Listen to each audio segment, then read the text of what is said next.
Saram. I think Swami's blessed us with a beautiful day. I think we had a lot of rain, which is also necessary with the fall weather, but I think it's cleared up nicely, although it's a little bit chilly, but still we are inside here and warm. So offering my most prayerful pranams to Swami. So glad to be here. I think I can see pretty much faces from all of our centers here, which is very, very nice. And I'm hoping this is the first of many, many retreats we're going to have in the coming day. So with that, it's my pleasure to introduce Brother Abhimanyu Kaul to all of you. Abhimanyu was a Sai student. I think many of you must have read the bio. He grew up in the Sai family entirely, and then came to Swami school, joined the 11th grade, and went to Vrindavan, or was in Puttaparthi the entire time through his bachelor's in commerce and then his master's as well.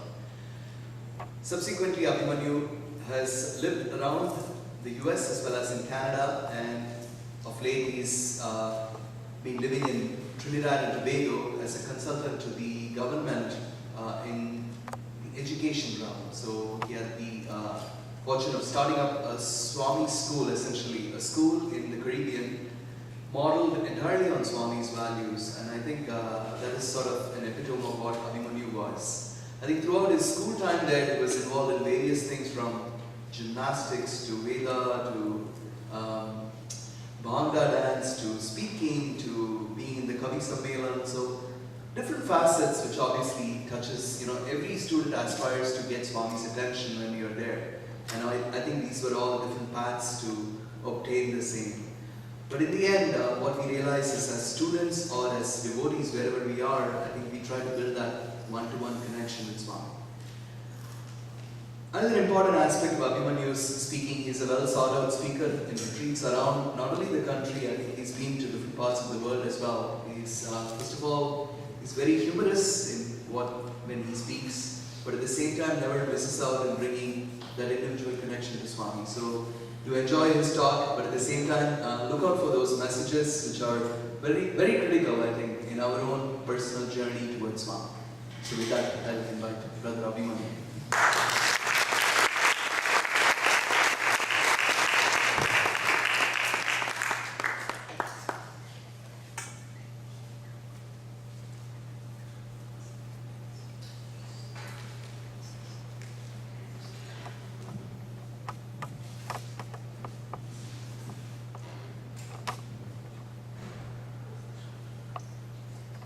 Om Shri Sai Ram, offering the most humble and loving salutations and the divine lotus feet of our God, Shri Satya Sai Baba. Elders, brothers and sisters, a very loving Sai Ram to all of you. I wish to offer my gratitude for this beautiful opportunity to come and share this afternoon with you all. Let me start off with one thing. I have a certain requirement in my sessions. Do you mind joining me? My trouble is that I like smiling people. So my mandatory condition is that all of you should smile. And if you don't smile, I will ask you a question. Is that fair? So like that I know that you are not sleeping and you are listening to me, and we can join interaction, right? And if you still don't smile, then I'll ask your neighbor to tickle you. So smile is very mandatory, okay? And I'll try my best to keep you smiling and awake. But when I was given this call for this retreat and the topic, it has been an interesting journey, I should say, with this topic itself. And I was talking that well, and then for a few times we had a conversation, and I was always thinking what Swami would like to convey here. And honestly speaking, just now when I was going through the songs, something hit me. And I will take you through my journey. But as I stand here holding this beautiful mic, it looks like golden mic I'm holding. You have made me feel very special. I'm not trying to be humble about it, but the fact is, I don't stand here as an authority on any subject as such. And I think you have given me the privilege because we have a tag of Sai student that gives us the privilege to come and share. But I know we all are in the journey of Bhagavan, and He has touched each one of us in different ways. So today you have given me this privilege, so I am just standing here. So please don't think that I am trying to talk from an authoritative point of view, but it's a privilege to share whatever little I have gathered in my journey with Bhagavan.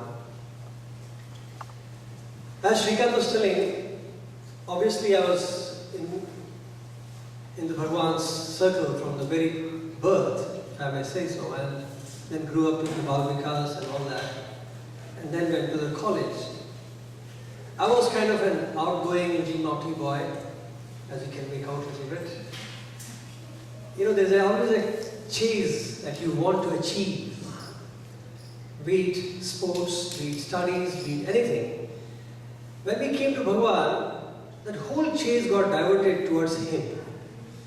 And I think that was a turning point for most of us. Because here in the normal life when you're living, you know, you chase maybe girls, maybe cars, maybe jobs. You know, you can chase anything because everybody needs some aspiration. Either you want to get good grades, to get a good job, something. There, everything became Him. Nobody cared for anything else. And strangely enough, we excelled in everything. Because you're chasing Him. He was standing near the prayer and you see that there's a, how do you go close to Him? And we learned Vedas. Not because we are interested in scriptures, for heaven's sake. You know, nobody had a clue about Vedas. Who cares? At that time we had no idea about it, but we wanted to learn it so that I could sit next to Him when He was performing the havans. So we learned Vedas.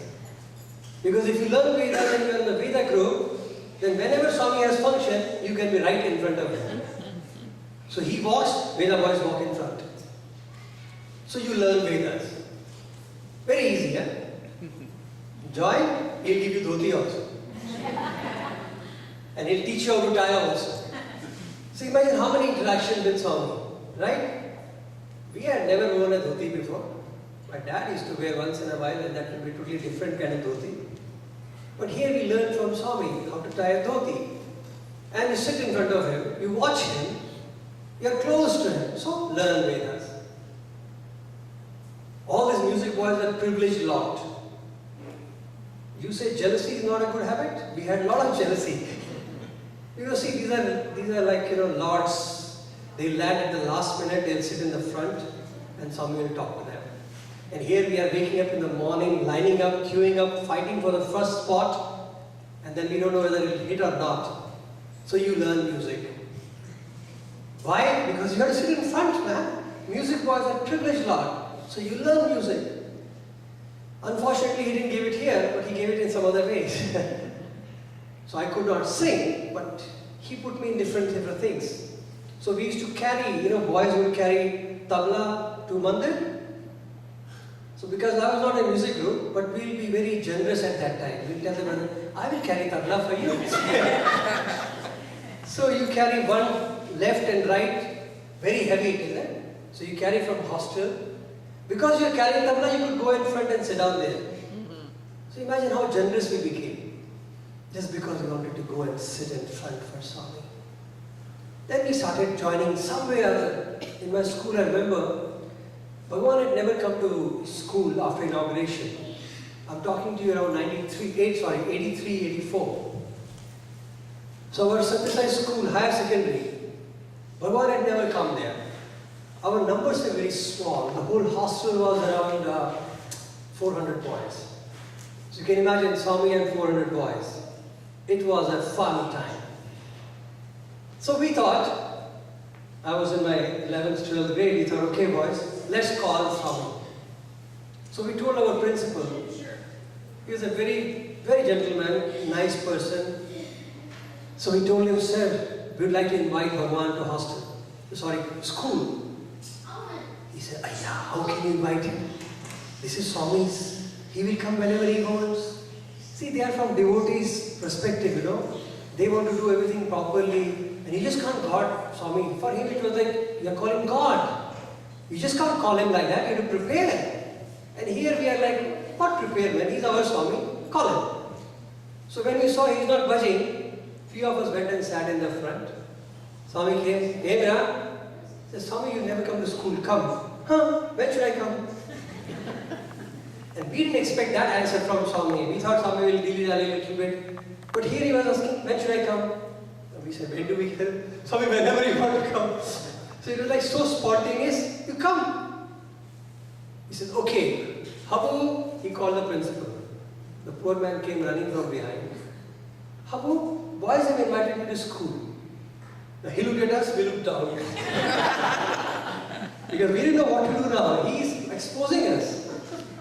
So Habu was the principal, looked at us and looked at Swami. He had nothing to say. He was poor, folding hands, and he was silent. He said, Swami, whatever. Today is Friday. Next Thursday, I'll come to school. Okay, Swami. We just sat down quietly. We were giggling. We had no clue what have we done. Can you imagine inviting God to your place? First time he's coming to school. The principal, poor fellow, did not sleep for the rest 3 more days. I'm sure about it, because you could go at school at 10 o'clock night, he's still there. And 6 o'clock morning, he's in the school. They have started cleaning the school, painting the school, preparing programs for him, exhibitions. Everything was done in 5 days. And what were we doing? Who invited Swami? We thought we had the special lot, so we started preparing for a music program.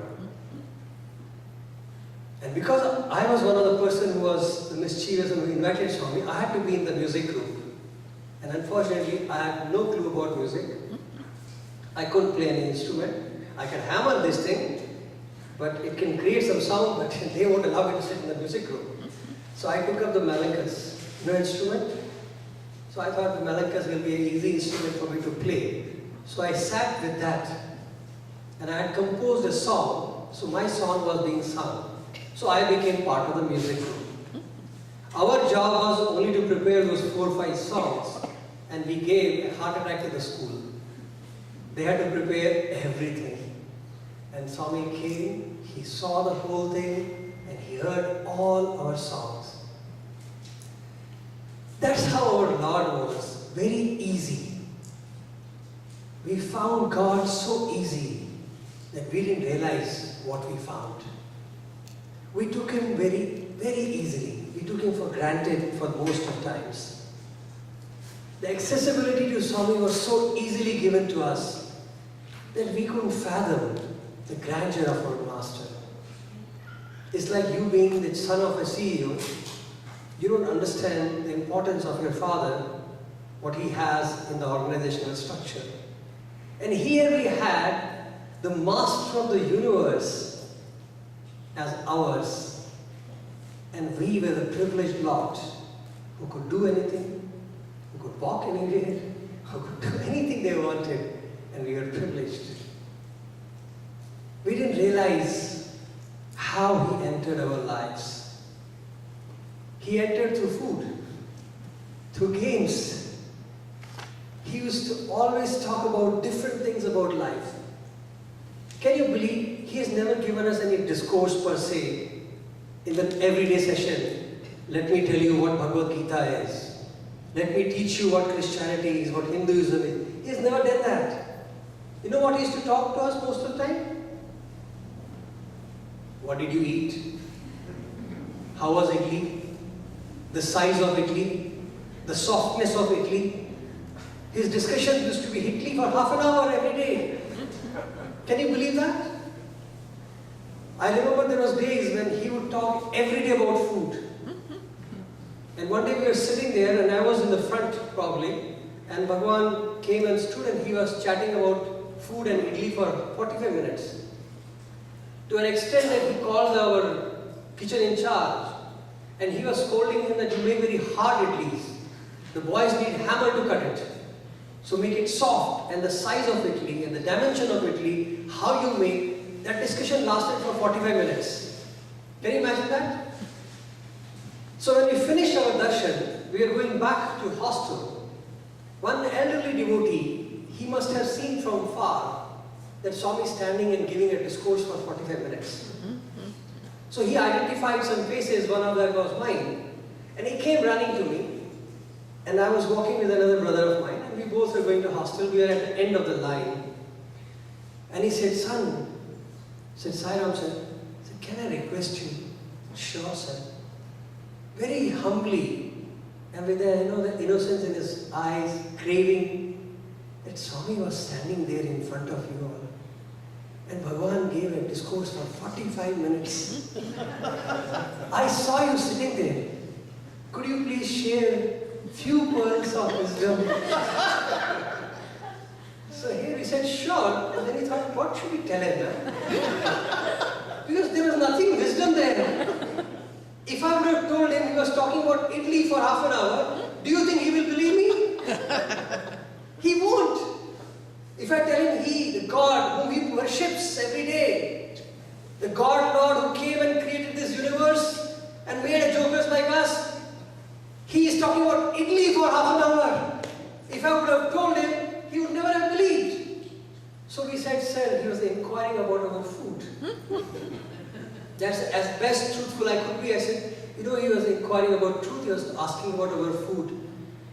He felt bad. He thought that we have tried to intervene into his personal life. So he said, I'm sorry. That must be a very private discourse for you all. I should not have asked. And he went off. And we felt very sad. Then what should I tell him? Should I tell him the God Lord doesn't talk about spirituality to us? He talks about Italy every day. How did you sit? What did you eat? How was the exam? How should you write an exam? How should you sleep at night and wake up in the morning? He would spend time doing that. Can you imagine this? Isn't it funny that you need a God incarnation to come and teach you how to sit straight? To teach you that you have a backbone, man. Sit straight.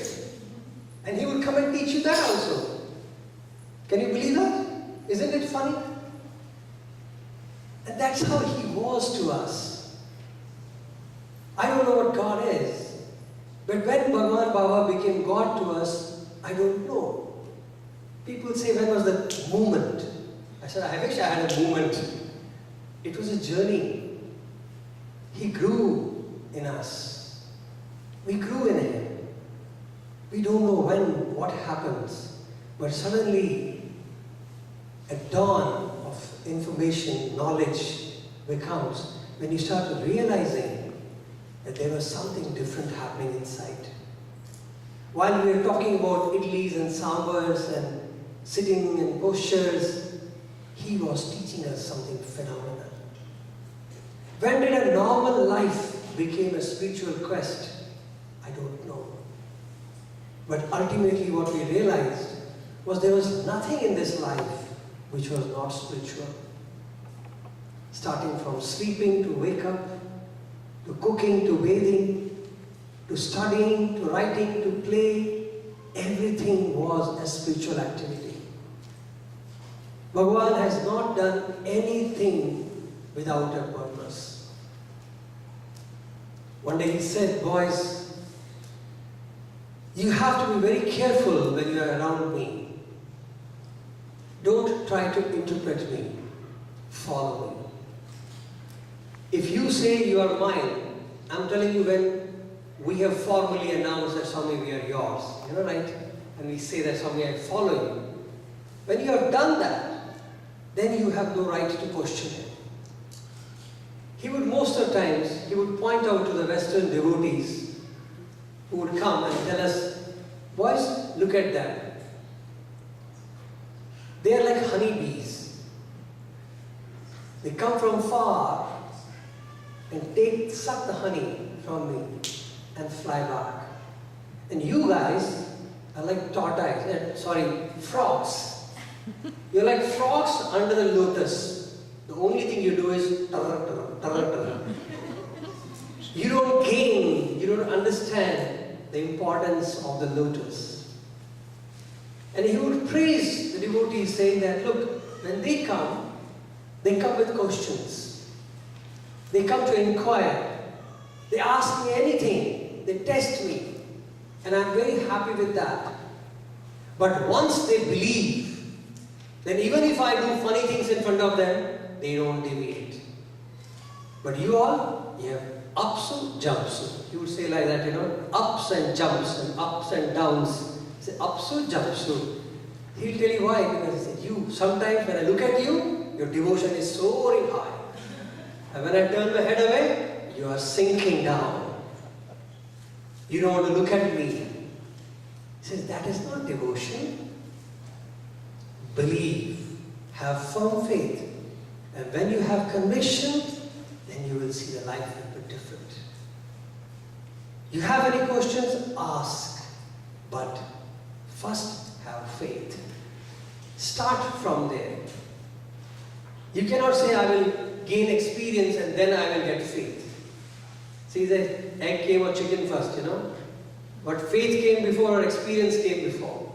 It's a cycle. You can keep going round and round in that circle. But the fact is, the faith came first. When the child is born, he believes the mother. There is no experience. But when he grows up, the experience gives him more faith. And the cycle continues. Somebody asked Swami this question, Swami, what came first, egg or chicken? He answered. Do you want to know the answer? Yes. Yeah. Want to make a guess? So it's an eternal question, right? But somebody, Swami, what came first? He said, egg. This is a Brahmanda, this is an egg which came first. So if you look at life, Bhagavan's instructions are very sweet. He made us live a life of fulfillment. But the funny part is, we did not know how to interact with that phenomenon. We didn't know how to talk, what to talk. He would come and ask, what is the news? Hemi samachar. And we didn't know how to respond. Like we meet here and say, how's weather? So he asked the same thing, but he didn't ask for weather news. He was asking about what is your temperature happening. But we didn't have the right answers. I remember earlier years, it was a birthday celebrations and we were getting ready for procession for Swami's birthday on 23rd November in the morning. I was in the dance group. So we were getting dressed up and makeup was doing, and suddenly Bhagavan came into the green room side. It was early morning, so we didn't expect him. It was his birthday. We have the concept, if you have a birthday, you make a special appearance and you wear the nice robe and come. Here he came in the night robe, like he was wearing in the night, and it was torn also. So he said, Swami, how do you land here? But he said, I came to see you all because you have come too early. You must not have had breakfast. So he asked, did you eat? So he was more concerned about our food than his birthday. Then he said, get ready, I'm organizing breakfast in the mandir. So we went inside the mandir to have breakfast. That time he was standing in front of me and I was like, we had childlike craziness. I wanted to talk to him. Now what do you talk to Swami? What do you tell him? Sai Ram Swami? Even boys have told that also to Swami. They had nothing to say. Swami said, what? Sai Ram Swami. Because you have nothing to say. You don't know what to say to God. So you just say Sai Ram and him only. And he will smile at you. So I was standing there, I didn't know what to say. And I just spontaneously said, Swami, happy birthday to you. And he was like, hey, you be happy. I'm always happy. This sentence which he casually made a huge impact on me. Because I was intrigued. How can anybody be happy all the time? How many of you can say that you are happy all the time? Who's not smiling? Wow, everybody's smiling. Oh my God, he's very serious. So can you be happy all the time, always? How many of you can claim to be happy always, all the time? Come on, join my club. No crazy person. I don't have any craziness here. I'm the only crazy guy. My God, nobody? Here, one. Thank you very much. At least I found one more crazy like me. That's our innate nature. We are expected to be happy always, all the time. How can you not be happy? When you have God with you, there are no other choices but to be happy. So we have to be happy. So start tickling yourself from today onwards. You got to be happy always, all the time. And I learned this from him. It didn't mean that he was not sad. It didn't mean that he was not angry sometimes. It didn't mean that his emotions did not change. But he was unaffected from every emotions which he depicted. This confusion I had that Swami, sometimes he was very angry on us because we were mischievous, we did mistakes. So he as a father had to correct. So one day in the portico, he was in the fiery mood. We were sitting and he's standing in the front and he's scolding us that you boys are useless, you don't listen, you don't follow. So he was very angry. You could see the redness in his eyes and very furious. And suddenly this tiny little tot from primary school, they came running. And they came and sat behind him. Now here he is in a fury. We all are like this. We can't look at him because when he's firing, God save you. How can God save you? God is firing, so you're done. So you can't escape from God when God himself is in a fury. And suddenly these tiny tots, they came running and they sat right behind Swami. And Swami, he's aware that they have come. So his tone suddenly became quiet. And he turned, and I have seen that.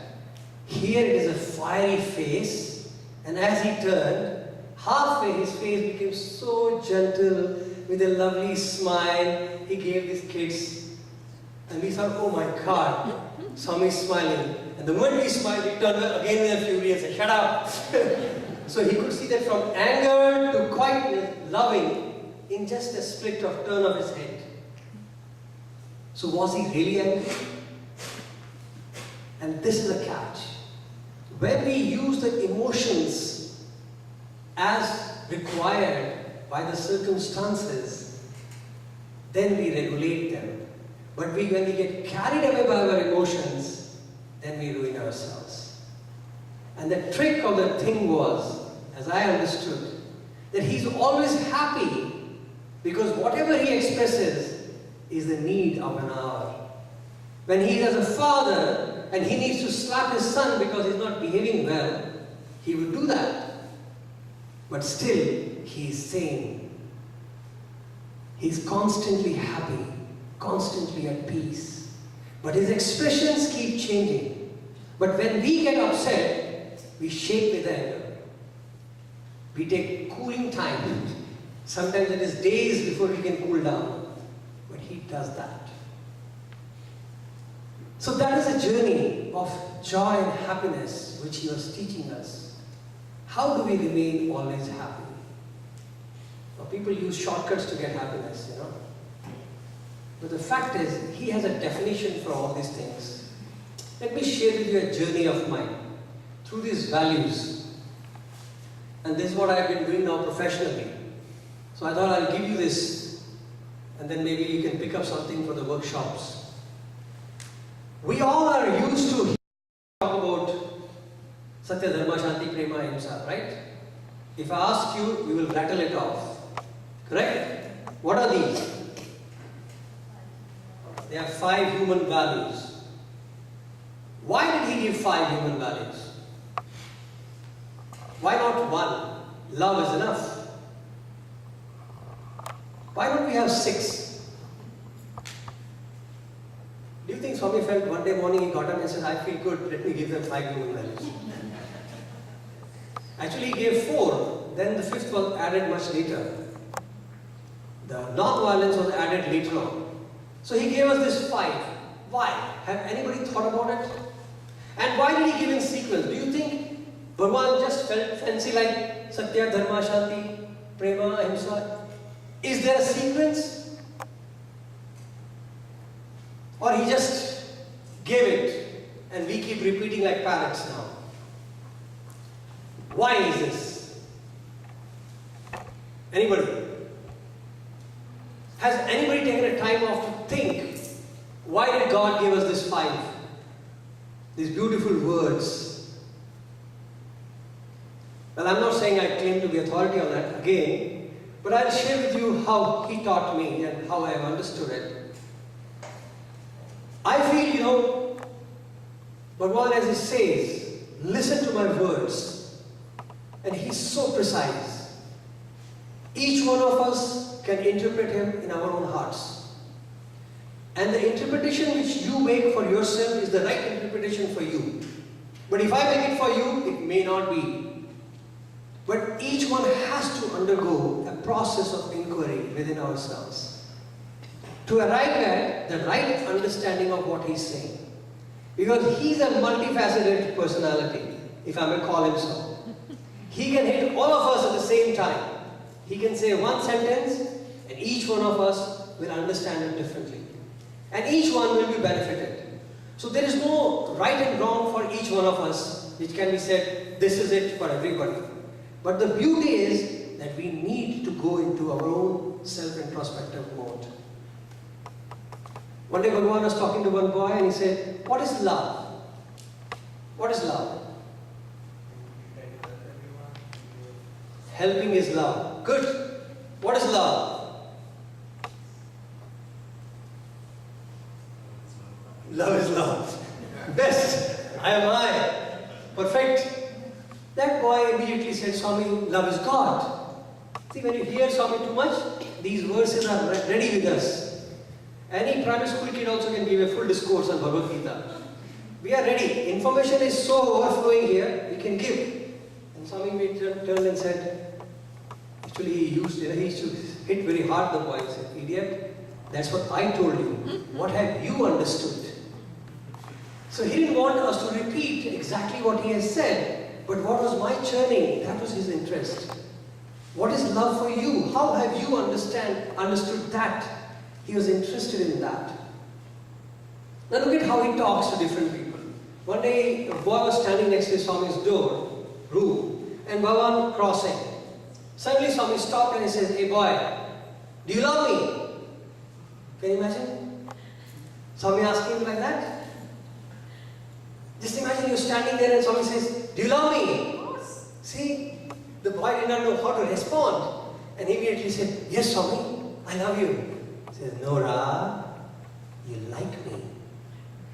You don't love me. Everybody likes me. She said, no Swami, I really love you Swami. He says, no. If you love me, you would be lost in my love. You would not say that I love you. Just because you said it, that shows you still don't love me. A trap, huh? You can't win. So don't even try with him. Huh? And he has this funny ways of showing his, he can teach you in different ways. One day we are standing, I'll ask you a very beautiful story. We are in the work, in the Bhagwan's room. We are doing some work.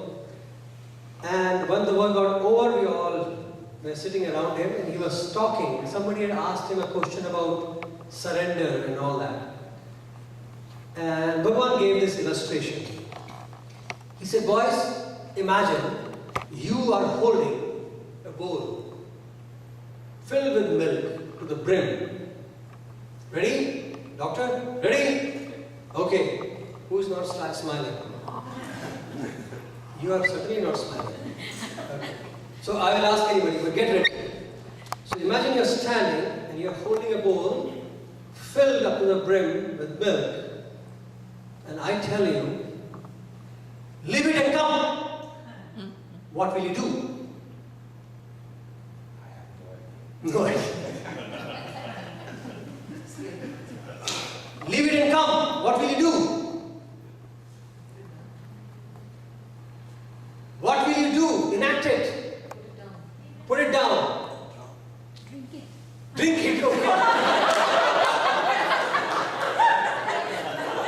Like that. Leave it and come. What else? What will you do? Drop it and run. Drop it and come. Keep it and come. Shouts at me, maybe I'll really drop it and go. No. I will drop it. Turn and give it to someone behind me. So turn and give it to somebody and come behind me. What else you'll do? Just go. Go means what? Carry the milk Or also? stop. Well, if it's spilled, it's spilled. It's spilled is spilled. Very good. She doesn't care if it spills, but she'll go. Perfect. What else? We also gave these kind of stupid answers to him. And he says, shut up. You all have disobeyed me. He said, you have disobeyed me. What did I say? Leave it and come. You're holding something, you're supposed to leave it and come. Not to keep it, not to give it, not to drink it. He said, leave it and come. He said, you're supposed to leave it and come. We are like, huh? Because we know if we leave it, it will fall, it will spill, it will soil. And he said, yes. And I will be the first person to scold you. Don't you have eyes? Don't you have brains? That you messed up everybody? You could have kept and come. But I will be happy that you obeyed me. Because my instructions were, leave it and come. Not keep it and come. Not drink it and come. Not give it and come. That was his expectation when we start giving ourselves more and more to God. See, these are stages. He would never give instruction. Have you ever heard Swami say, do that? If he has said to any one of you, you are the most blessed person on this planet. His statements have always been, this is good. If you want to, you can do it. ऐसा कर सकता, अच्छा हो सकता. It is good. I call you to meet. You can do it. But he would never ever tell you, do this. And for that statement, he needs lots of preparation for the children. He has to prepare us to that level that he knows you will not refuse and you will do it exactly what he says. But till then, he will only guide us. You can do that. You think, I will think. Can you imagine him sharing our thinking process also? We had to sing a song. You think a song, I will think a song.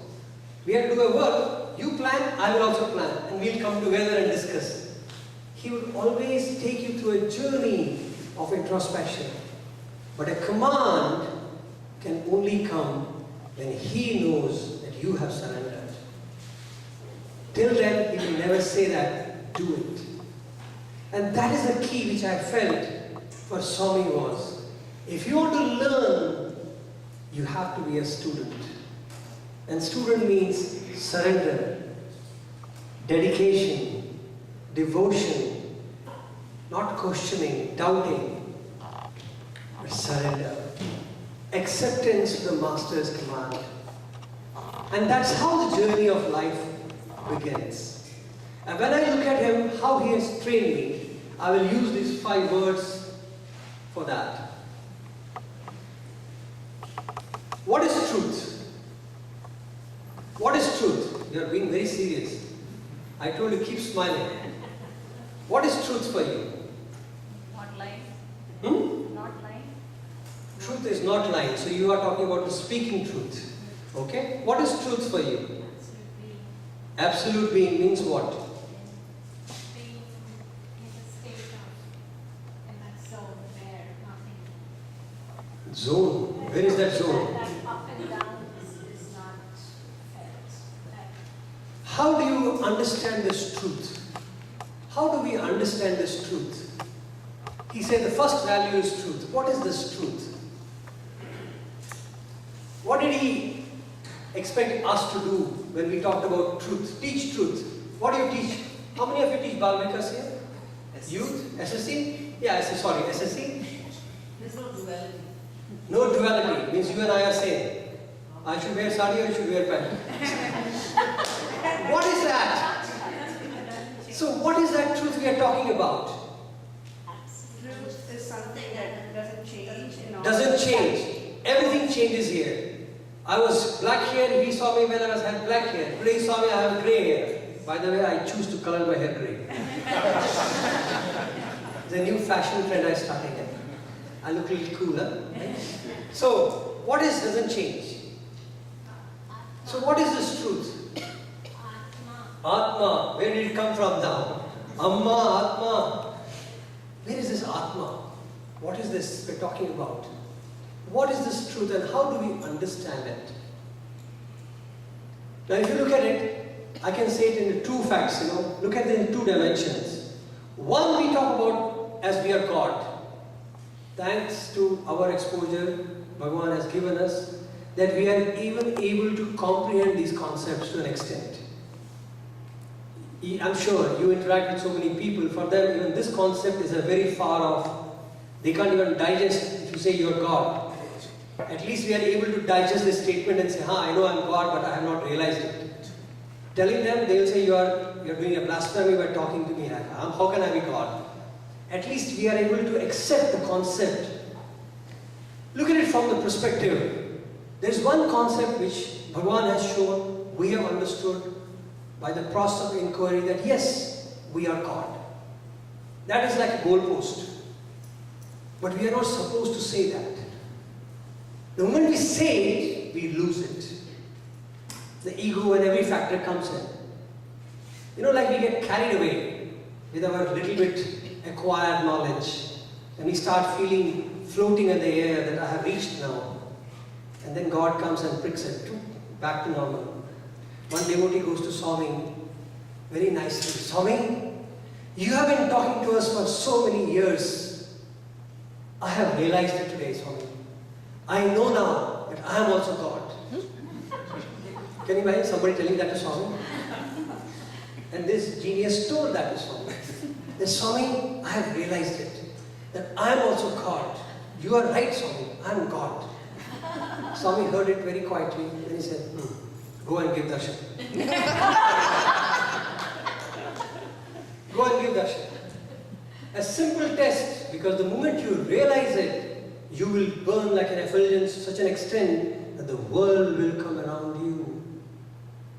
Just by saying I am God, I do not become aware, enlightened.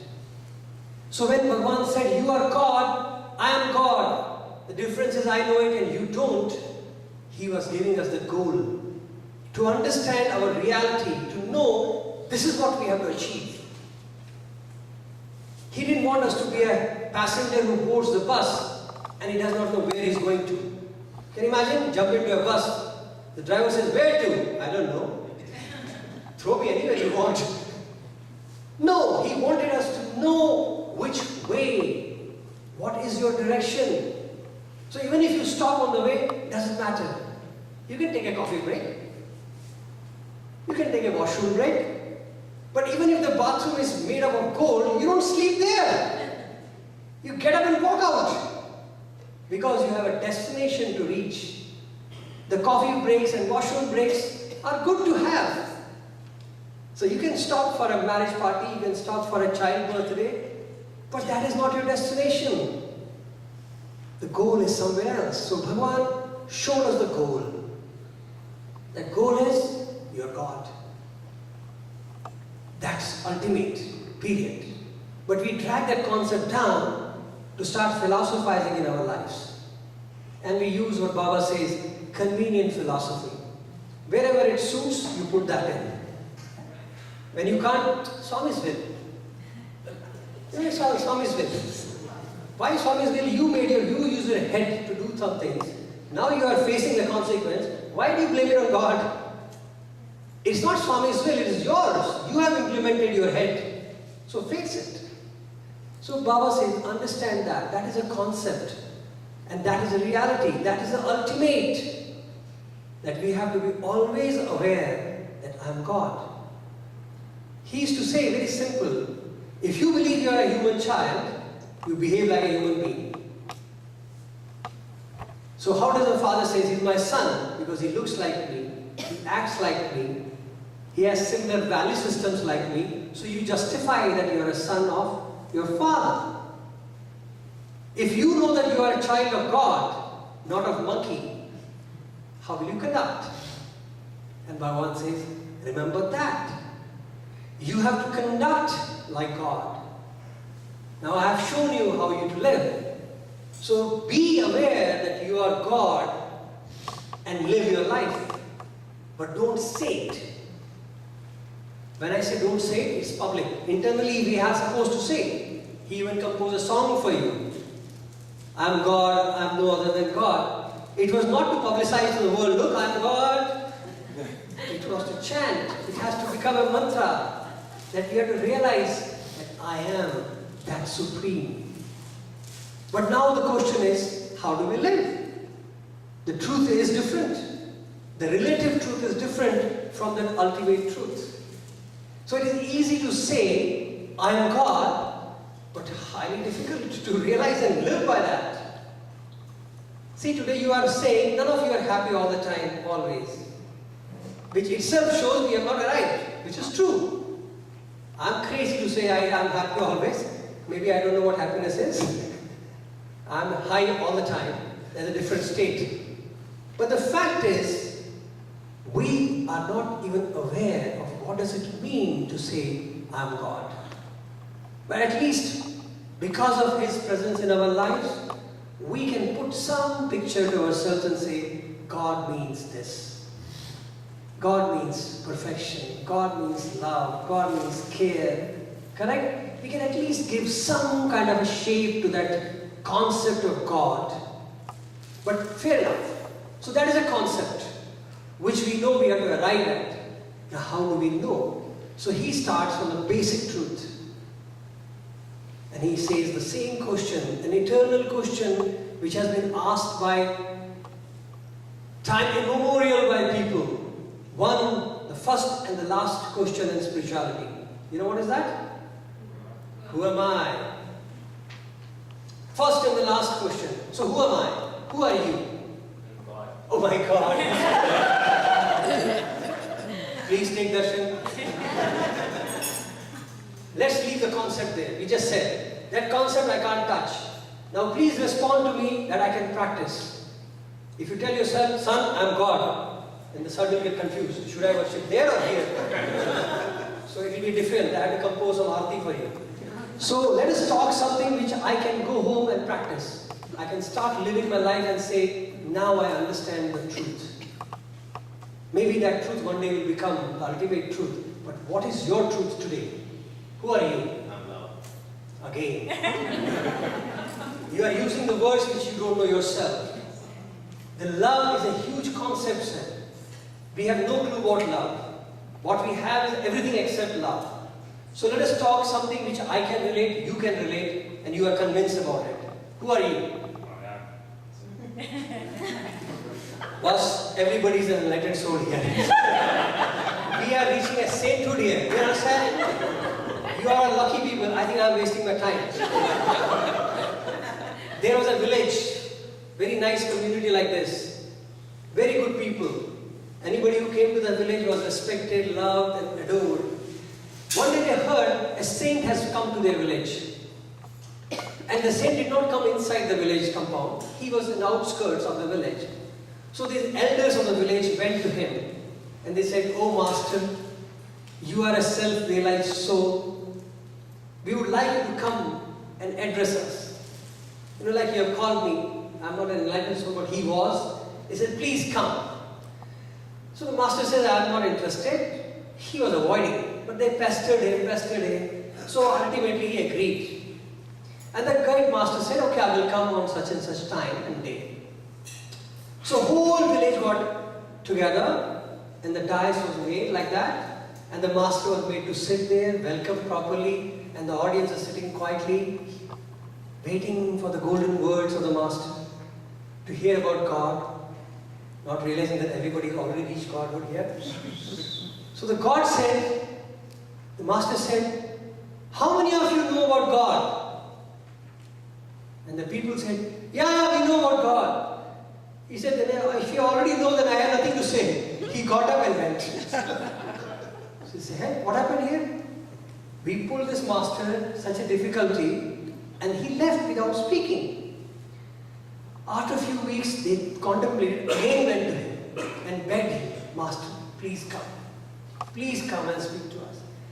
He tried to avoid, then again he accepted and he came. Again the villagers assembled, a nice hall was built, booked, and they sat. He was brought in, he sat down, everybody is quiet, eagerly waiting to listen to the golden words of the Master.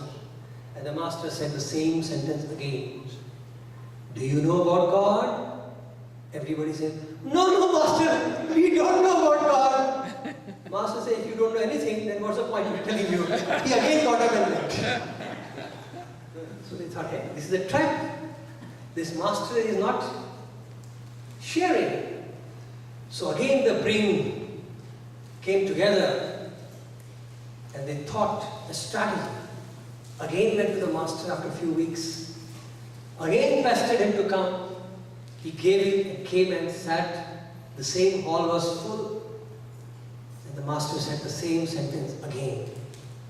Do you know about God? Half said yes, half said no. He said, those who know, tell the other people. And he got up and went. So everybody was like shocked. If you say yes, he goes off. If you say no, still he leaves. Half still doesn't work. So they had to contemplate again. How do we receive the information? How do we receive the knowledge, the wisdom of the Master? What should be our attitude? They contemplated, they brainstormed, they sat together, and again they went to the Master. Again pestered him to come. Again he gave in. He came and sat. Hall is full. And the Master said again the same question. Do you know about God? Do you know what was the response now? Silence. Perfect silence. Everybody was in silence. Master waited for a minute and then he said, now you are ready to receive God. And he started his discourse. The vagaries of the mind has to stop. The jargons of our intellectual mind has to stop. We have to again become innocent like a child. Then only the knowledge will flow. In Sanskrit there's a phrase, Shraddhavan labhate jnanam. What is Shraddha's translation? Faith. It is a word which has got 2-3 words together if you say. Huh? Awareness. No, Shraddha is devotion, dedication, humility, steadiness, all put together is Shraddha. That when you have that humbleness, humility to learn from the Master, then the knowledge is truly bestowed on you. It's a very funny thing, yeah? He expects you to use your intellect. At the same time, he also expects you not to use it. When it comes to the matter of souls, the science is slightly different. His mathematics is different. 1 + 1 is 3. So he's crazy. Yeah? That math is different. So again, who are you? He's choosing to be silent. Since you respond for her, who are you? Seeker of the truth. That is your attitude, that is your approach. Who are you? Atma. Atma is a concept which you don't know. Who are you? I know and I'm me. What does this mean? I am I. Again, who are you? I'm a woman from Connecticut and a devotee of Sai Baba. Yes, thank you very much. At least you have identified that you are a woman. Half of people have forgotten that. Congratulations. We found a woman in this gathering. Otherwise, I was only finding love, Atma, soul. My God, who am I talking to? Thank you very much. At least we found a woman in the gathering. How many of you belong to that category? Thank you. Now everybody's come to that category. I hope no hands came up here. So who are you? I'm a man.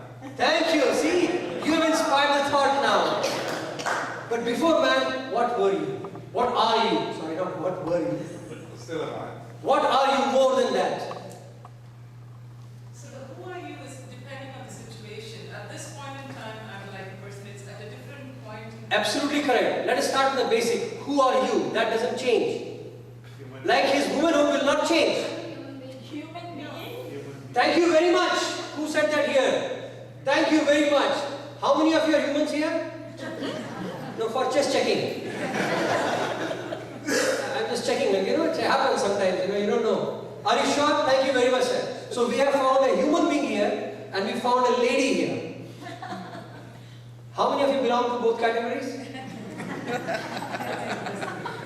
Because I'll tell you, it's not important that you have this form. Baba used to say that if you put a tiger skin on a sheep, the sheep does not become a tiger.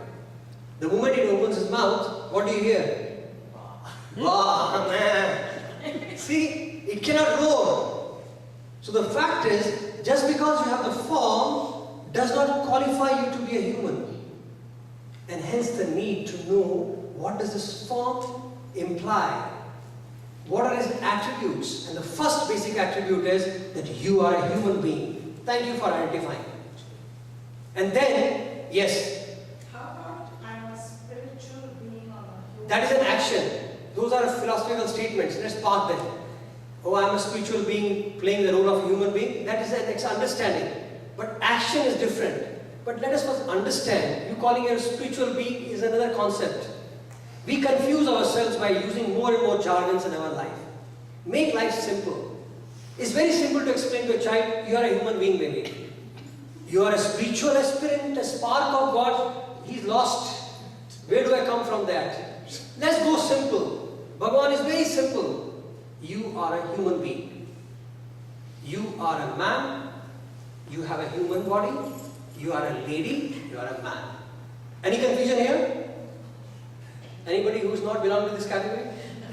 No, there's no harm in it. We just know how to talk, that's all. Are you sure? Yes. Thank you. So we all have come to an agreement that we are human beings?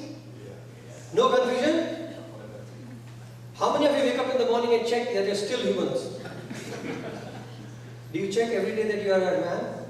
Yes. Nothing has changed? Because you don't know, nowadays anything is possible. Huh? You wake up in the morning, oh my God, what happened here? Nothing happens? Everybody sure? Why don't you check every day yourself? Why don't you remind yourself that you are a human being every day? We take it for granted. And that is why in the process of taking for granted, we have actually forgotten what does human being mean. We started imitating everything else except ourselves. And since we don't know what does it mean to be a human, we have started living a life of something else. And the chase has ruined us. That's why we are never satisfied. That is the reason why you are saying you are not happy all the time. Because happiness is your birthright. It is your DNA.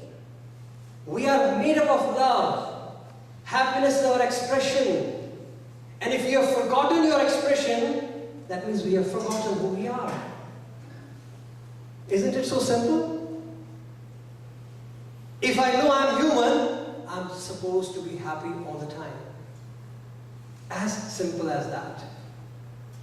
Because I am the spark of the same who is always happy. How can I not be happy? So Bhagavan says, your first truth which you need to understand is that you are given this unique birth of a human being. As they say in our scriptures, the human birth is the most auspicious birth. In whatever way you get it, you may call it an accident, you may call it a default, whatever way, but you got it. And this is the most auspicious form of creation. If we have got it, we must understand this truth. By keeping in mind that I'm God, that spark, but has been given this form, and that remains your truth for this life's journey. Till we leave this form, our truth is that I am a privileged human being. And in that, I am a man or I am a lady. How do I teach that in SSC classes then? How do you teach this concept of truth to a child in SSC class? If you have to talk like that. Well, boys are on one side and Yes, we presume that they know. See, that's again a fault of teachers. We in schools also we do this mistake. We presume. That is why the children grow up in understanding in a conflict manner. They learn by default, by mistakes they learn. They are not taught in clarity. They are taught when they make a mistake, they are like, oh, this is what it means. Because my teacher has been telling me again and again, so it must refer to that. But if we have a clarity, then it's easy. So if I wake up my child and teach him every day, maybe you are a human. You are a human being, and human beings behave in this manner. You know how some used to talk to us? When you are sitting in the mandir, suddenly a child cries. You see a default factor, we all turn back, right? He used to get real upset. He used to get upset. I'm standing here, how dare you look somewhere else? Because there is a noise. Then you tell us, are you a crow? Because crows can't sit straight. Any small they'll keep turning their head. Have you seen the crows on the wire? They keep turning their head. That is a crow's nature. So you say, are you a crow? Now there are some people, when they stand, how are you? Yeah, the weather is nice. Have you seen that? So it's, are you a monkey? So it's like a concept we have to keep hitting to ourselves that these are the traits which we have acquired. But it's not ours. Who are we? What makes me a human is a continuous journey. But when I make this child of mine realize, and myself, at every stage of life, when the child is growing, his truth of humanness should remain intact. But then comes another aspect of truth. You are a human and you are a lady. What else are you?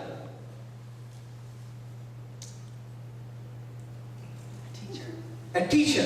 What else are you? Mother. A mother. What else are you? So all the roles come into play.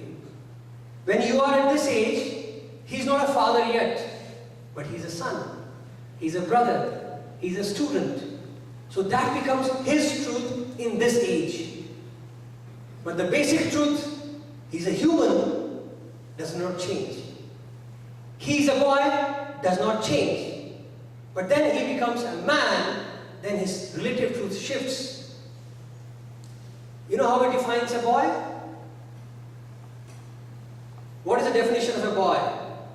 Are you a boy? Kind of. You have a problem here. Are you sure? Then don't say kind of, man. Be confident. You need validation? We have doctors here. Yeah, I'm sure. Thank you. So, who is a boy?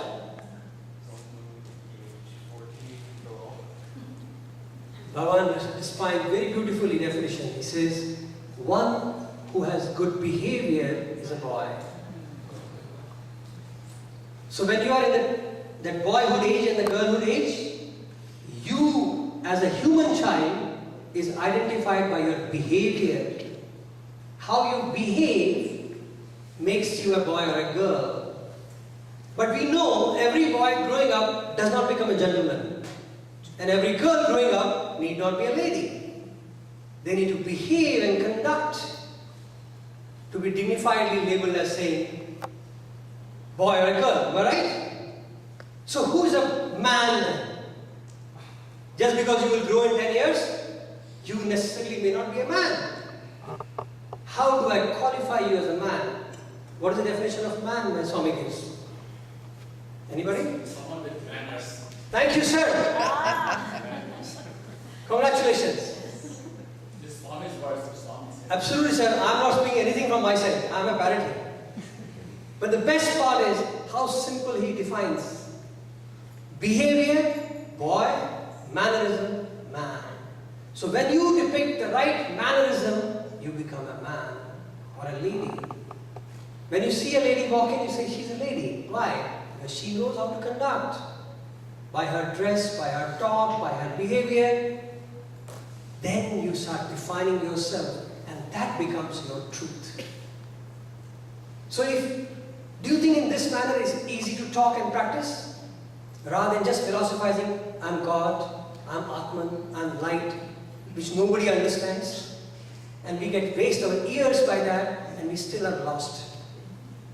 I found my Bhagavan to be so practical that I had no difficulty in following him. He never gave me a statement which I could not put into practice. He has never told us anything which cannot be comprehended and tested with time. You can test Swami's every statement. And the beauty of our Lord is, he has never preached what he did not practice. And he has not left any topic untouched. So you can imagine how perfect our Master was. He's perfect.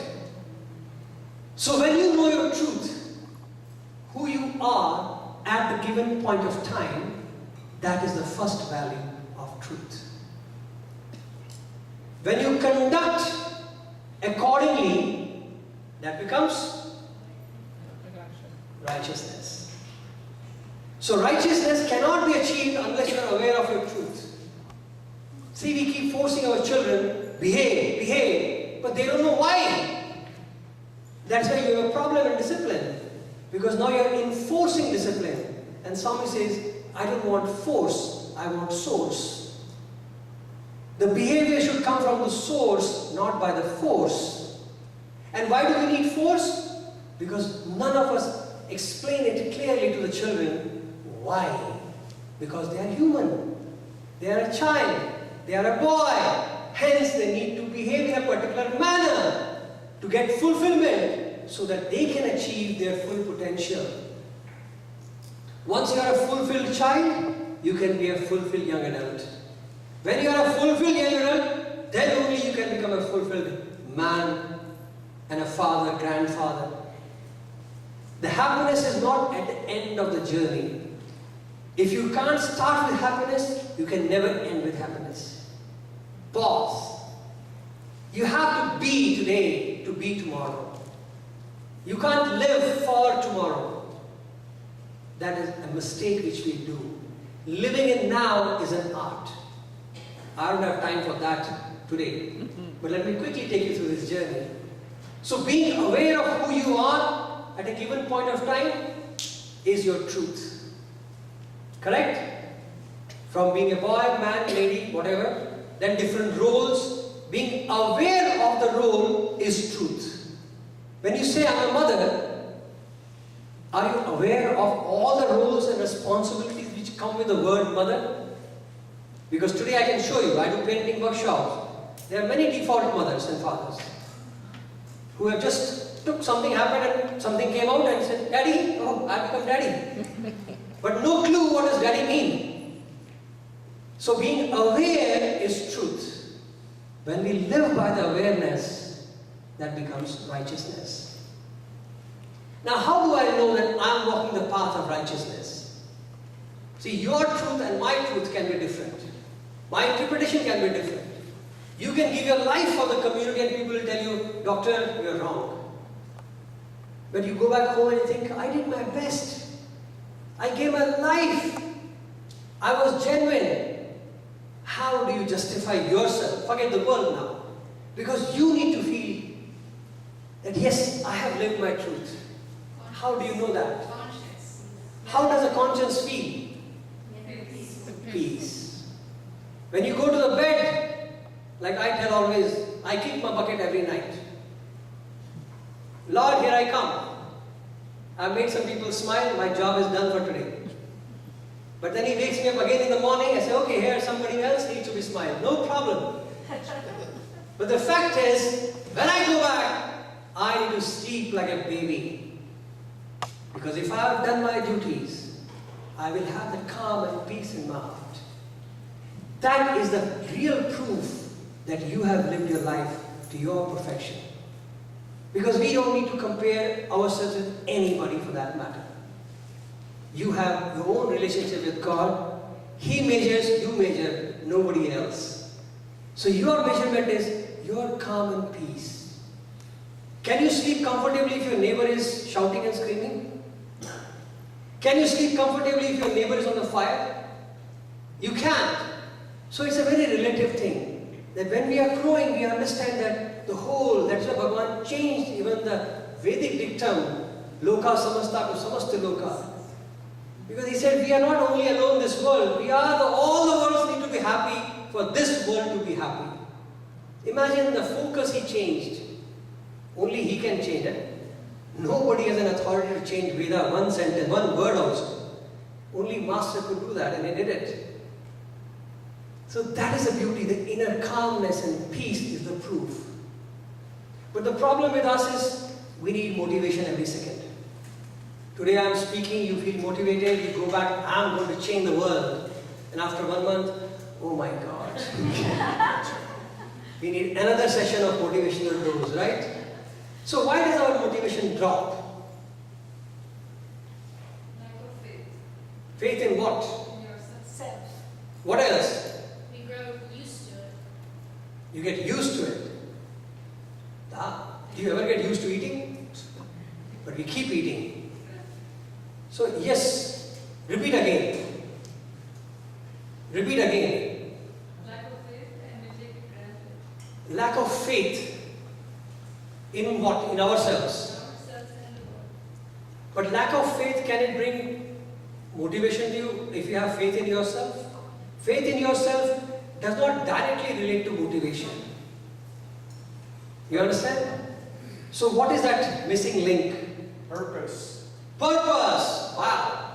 Excellent, sir. The purpose in life is a real factor of motivation.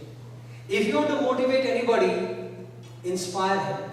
And Bhagavan was a genius example for that. He made his purpose our purpose. And the moment we align with the purpose, we follow him to the death. Because that is the motivation. His motivation was, all my devotees should realize that they are gods. So he woke up every day morning and did the same routine every day. Because his purpose was so glorified. He's wanting everybody to be happy. That is the purpose. Thank you, sir. So if you keep the purpose in mind, and how do you keep your alignment with the purpose continuously? And that factor, is an expansion, is love. Only when you love unconditionally with yourself, with everybody, that love will ooze out of you. That's how this creation came. That we were thinking so much, and Swami gave this beautiful statement. I separated from myself to love myself. I don't think there's any better definition of creation than this. I separated from myself to love myself, and the creation happened. Period. We are made up of that. And the only factor we can keep this motivation level at the high all the time is love quotient. So love takes care of that. And my time is up. And the last word is very, very important. Can I spare 5 more minutes or should I close it? Okay. The last is a very critical thing, non-violence. I want to understand what non-violence is. So anybody who's not smiling? Yes, sir. What is non-violence? Are you not smiling or looking down? What is non-violence? Do not hurt anybody. Do not hurt. That is a standard dictionary definition. Let's go deeper. What else is non-violence? Hurt in what sense? What is hurt? Let me take you through that journey now. What is hurt? Do not harm. What is harm? How do you define hurt and harm? Do not create pain. Fair enough, that's a definition. Now I'm asking, what is hurt and harm? Non-violence is no expectation. Wow, there's a new one. I will add that line. If non-violence is no expectation. But how can that be not hurting somebody? I don't expect anything from you, but still I can hurt you. That's right, but What is hurt? What is hurt? It's also anger. lack of love. It's also anger. Having bad feelings. Anger is an expression which can lead into violence. But what is hurt? Ego. Feeling. Disappointment. Huh? It's a feeling. Ego. Lack of understanding, feeling It's a disappointment. is a disappointment. See, disappointment, lack of understanding leads to hurt. What is hurt? How is it said? Pain. What is pain? How do you explain pain? Suffering. It's not As love. a synonym. It's not love. It's a feeling. So Opposite is of the feeling alone? It's a bad feeling. Huh? It's a bad feeling. Bad feeling. Sad feeling. So what is sad? Sad is sad feeling. Lack of love. It's a sense of separation from the other. What is that separation? The sense of separation from the other is the sense of not identifying with the other. Go further. Absolutely. What is that separation that makes you feel the pain? From what? From the oneness of us. From the normal. So which means, I don't know what God is. So you said separation. I'm asking you, how do you feel separated from whom? From you. From me. I feel separated from anyone. from the oneness. True. But if you really look at it one more step down, you're absolutely right. First of all, we feel separate from our own selves. Forget others. Because we have felt separation, we have pain. Then we start expanding the separation to others. And then it becomes a multiplication and we start finding hurt and pain everywhere. So what is pain and then what is non-violence? What is violence now? Before we define non, let's see what is violence now from their definition. A separation from the self. Anything which deviates you from your core is violence. So if you are happiness and I deviate you from that, that is violence. Now look at it from a more practical perspective. You are hungry. That is violence. Eat more, violence. See, 21,600 times we breathe on an average in a day. You know that? Swami gave us this beautiful definition. That means if I breathe 23,000 times, violence. Because that means violence, something is happening to me. So I have deviated from my core being, that becomes violence. And that can reflect in many things. By abuse, by verbal, non-verbal expressions. We are trapped into the expression of violence and non-violence and forgetting what truly violence and non-violence means. And Bhagavan teaches children, you know how? His definition of non-violence? I wrote a book. I finished the book on human values. I thought I have learned everything. And then I was sitting in the primary school and I read the definition of Swami. And I had to change the whole chapter. Because I learned, after 30 years of association with Swami, I learned the definition that time. After writing my manuscript. I said, my God, so far I never understood what non-violence is. And you know what is his definition of non-violence? It's one of the most simplest and most practical. Do not waste food, time, money and energy. That is non-violence. The moment you waste it, do you feel the pain? Because it deviates you from your path. How practical for children. Now as you take the definition up, then you are deviation from your own being. Take further, deviation from the creation. If I obstruct the ozone, I should feel hurt. Because that is violence. And how he starts? By telling children, don't waste time, don't waste energy, don't waste food. Look at it, how practical it becomes. That if you deviate, you have become violent. Perfect. You have a sleeping time, sleep. Wake up time, sleep.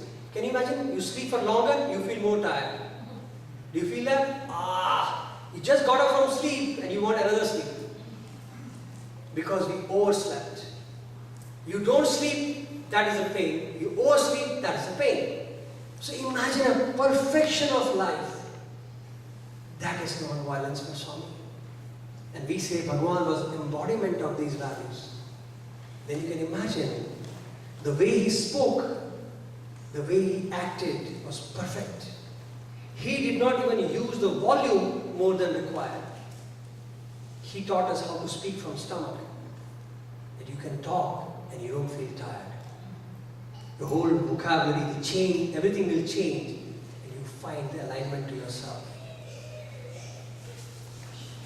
So imagine journey. Knowing who you are is your truth. Acting on it is your righteousness. The feeling that peace and calm in your heart is your third value. To keep it sustained, love.